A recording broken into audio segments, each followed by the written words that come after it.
36 number प्रश्न, किसी वस्तु को 96 रुपये में बेचने पर प्रतिशत लाभ का संख्यात्मक मान क्रय मूल्य के बराबर है, तो उस वस्तु का क्रय मूल्य क्या है। इसके लिए यह ट्रिक सही बनेगा। तो चलिए ट्रिक शुरू करते हैं। क्रय मूल्य बराबर क्या होता है फॉर्मूला। क्रय मूल्य बराबर फॉर्मूला क्या होता है, 10 रूट अंडर x प्लस 25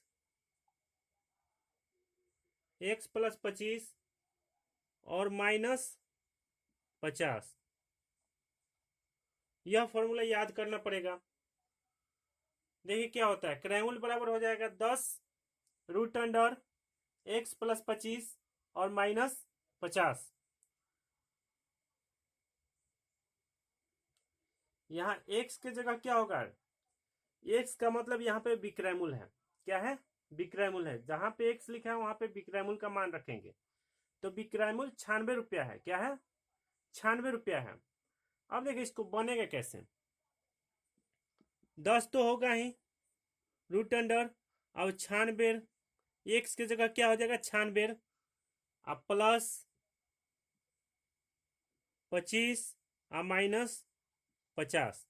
अब देखिए क्या हो जाएगा, 10 रूट अंडर, इसको जोड़ दीजिए 6 5 11 के 1 हासिल 1, 9 2 11 1 12, 121, फिर माइनस 50।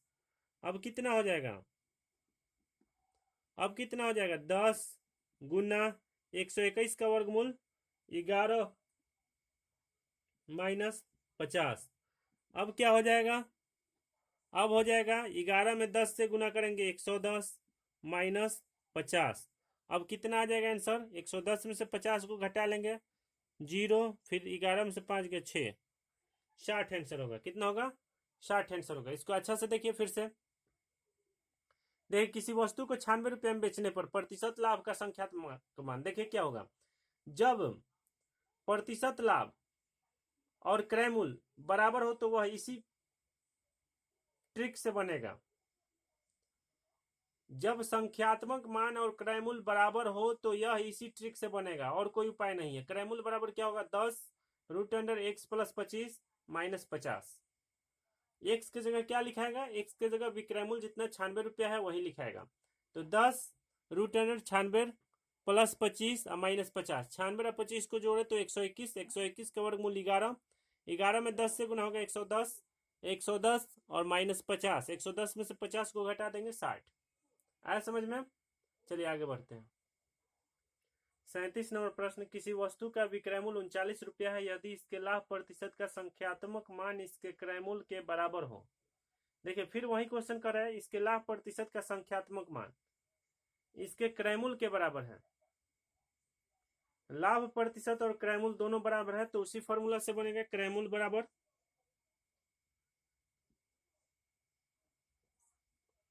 क्रय मूल्य बराबर क्या हो जाएगा, क्रय मूल्य बराबर होगा 10 root under x plus 25,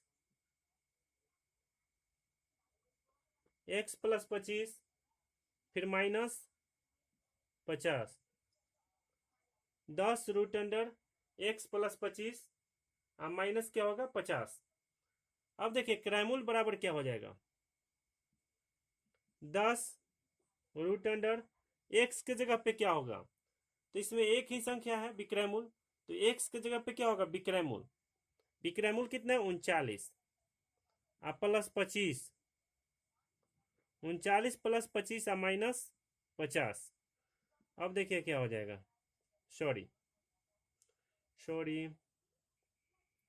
10 root under 39 और 25, 9 5 14 के 4 हासिल 1, 3 2 5 और 1 6, 39 और 25 64 हो जाएगा, 9 5 14 के 4 हासिल 1, 3 2 5 1 6 64, फिर माइनस 50। अब कितना हो जाएगा, 10 गुना 64 का वर्गमूल 8, 64 का वर्गमूल कितना होगा 8 और माइनस 50।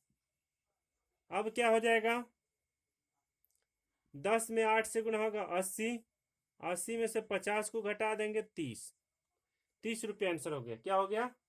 30 रुपया आंसर हुआ। आया समझ में? कुछ नहीं करेंगे, जो फॉर्मूला है उस पर रख देंगे, एक्स की जगह पे 39 रख देंगे। अब 39 25 जोड़े हैं 64 आ गया। 64 का वर्गमूल 8, 10 में 8 से गुना किया 80, 80 में से 50 को घटा दिए 30 आंसर आ गया। देख लीजिए एक बार फिर से। आया समझ में? चलिए आगे बढ़ते हैं, अगला क्वेश्चन देखते हैं। 38 नंबर प्रश्न, किसी वस्तु को 120 रुपया में 120 रुपया की अपेक्षा 140 रुपया में बेचने पर लाभ प्रतिशत दुगुना है, तो इस वस्तु का क्रय मूल्य क्या है? तो देखिए इसके लिए क्या करेंगे। सबसे पहले इसके लिए एक फॉर्मूला होता है, क्रय मूल्य बराबर क्या होगा? क्रय मूल्य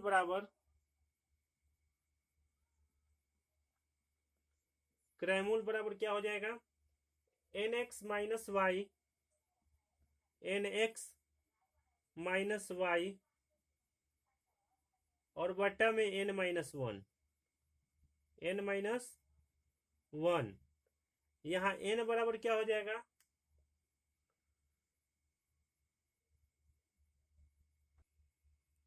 देखिए यहाँ n बराबर क्या होगा? n बराबर होगा, कितना गुना कर रहे हैं? 2 गुना कर रहे हैं।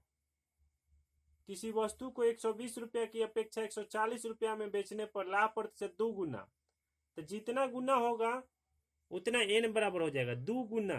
तो n बराबर कितना हो गया? 2। n बराबर कितना हो गया? 2। अगर 3 गुना रहता तो n बराबर 3 होता, अगर 4 गुना रहता तो n बराबर 4 रहता। अब x फर्स्ट वाला को कहेंगे 120 को और y कहेंगे सेकंड वाला को, तो x बराबर 120 और y बराबर 140।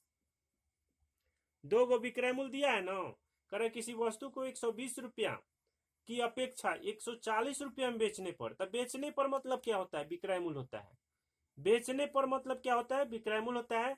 तो विक्रय मूल्य फर्स्ट वाला क्या हो जाएगा? 120 और सेकंड वाला क्या हो जाएगा? 140।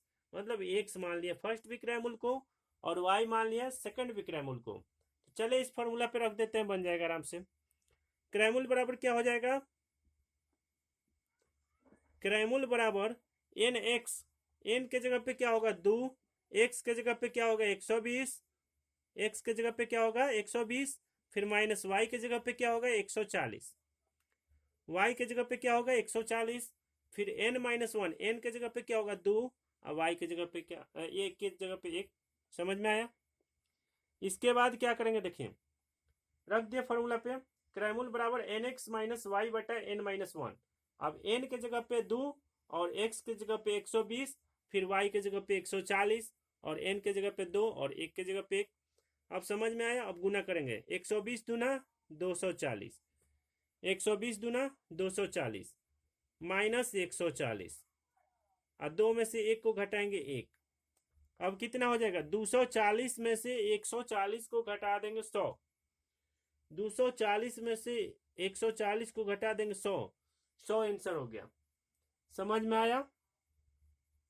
क्रय मूल्य बराबर n x minus y, n के जगह पे 2, क्योंकि यहाँ पे 2 गुना कर रहा है। इस क्वेश्चन में देखिए, क्वेश्चन कर रहा है प्रतिशत 2 गुना, तो 2 गुना रहे तो एन बराबर 2, 3 गुना रहे तो एन बराबर 3, 4 गुना रहे तो एन बराबर 4। अब एक्स देखिए यहाँ पे विक्रय मूल्य 2 दिया है। देखिए फर्स्ट में दिया किसी वस्तु को 120 रुपया की अपेक्षा 140 रुपया में बेचने पर, तो बेचने पर जहां कहेगा वहीं विक्रय मूल्य होगा। तो 120 और 140 क्या है? विक्रय मूल्य। तो फर्स्ट वाला विक्रय मूल्य 120 और सेकंड वाला विक्रय मूल्य 140, मतलब एक को मान लिए x और दूसरे को मान लिए y। अब देखिए क्रय मूल्य बराबर क्या होता है? N x minus y. यहाँ पे देखिए क्रय मूल्य बराबर एन एक्स माइनस वाई बटा एन माइनस वन। तो n के जगह पे 2 और x के जगह पे 120 और फिर माइनस 140 y के जगह पे, n के जगह पे 2 और 2 में से 1 को घटाएंगे 1। अब 120 दूना 240, 240 में से 140 को घटा देंगे, कितना होगा? 100। तो यहाँ पे क्रय मूल्य कितना हो जाएगा? 100। आया समझ में? चलिए अगला क्वेश्चन की तरफ बढ़ते हैं। चलिए 39 नंबर प्रश्न, किसी वस्तु को 840 रुपया में बेचने से हुआ लाभ उस वस्तु को 600 रुपया में बेचने पर हुई हानि की दुगुनी है, उस वस्तु का क्रय मूल्य क्या है? उस वस्तु का क्रय मूल्य क्या है? तो इसके लिए फॉर्मूला होगा क्रय मूल्य बराबर क्रैमुल बराबर इसके लिए फॉर्मूला होगा, लिख रहे हैं क्रैमुल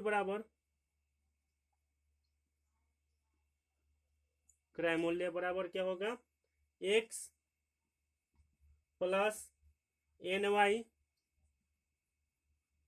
बटा n+1। अब देखिए यहाँ पे x बराबर क्या हो जाएगा बताते हैं, क्या हो जाएगा, n बराबर क्या हो जाएगा, यहाँ पे n बराबर हो जाएगा कितना गुना कर रहा है, 2 गुनी। n बराबर यहाँ पे कर रहा है 2 गुनी, मतलब 2, n बराबर कितना 2। x बराबर कितना हो जाएगा, x बराबर 840, x बराबर क्या हो जाएगा 840। यहाँ पे भी क्रैमुल देखिए कह रहा है 840 रुपये में बेचने से हुआ लाभ 600 रुपये में बेचने पर हुई हानि की दुगनी है। तो यहाँ पे दोनों में बेचने लगा हुआ इसलिए अब विक्रयमूल है। तो फर्स्ट वाला विक्रयमूल कितना है 840 और सेकंड वाला विक्रयमूल कितना है 600। आया समझ में, x बराबर 840 y बराबर 600। अब यहाँ पे मान रख देंगे, सिर्फ बन जाएगा, कुछ नहीं करना है। तो क्रैमुल बराबर x का मान कितना 840 प्लस एन वाई, एन के जगह पे कितना 2 गुना y का मान कितना 600, y का मान 600 और नीचे n+1, n के जगह पे 2 प्लस 1 कितना हो जाएगा 840 प्लस 6 दूना 1200, 6 दूना 1200 और नीचे 2 1 3। अब क्या हो जाएगा बराबर 840 और 1200 कितना हो जाएगा 840 और 1200 कितना हो जाएगा 12 8 20 2040 2040 और नीचे 3। अब कट जाएगा 12 8 20 2040, अब 3 से कट जाएगा 3 6 18, फिर 2 3 8 24 680। कितना आंसर आ गया 680। क्रैमुल बराबर कितना हो गया 680, 680 आ गया क्रैमुल बराबर। तो यही फॉर्मूला लगेगा, क्रैमुल बराबर x प्लस एन वाई बटा n+1। n बराबर 2 दिया है, x बराबर 840, y बराबर 600। अब 840 प्लस 2 गुना 600 तो 6 दूना 1200 रुपया, 1200 और 840 कितना हो गया 2040, 2040 में 3 से भाग दिया 680। क्रैमुल कितना हो गया 680। समझ में आया।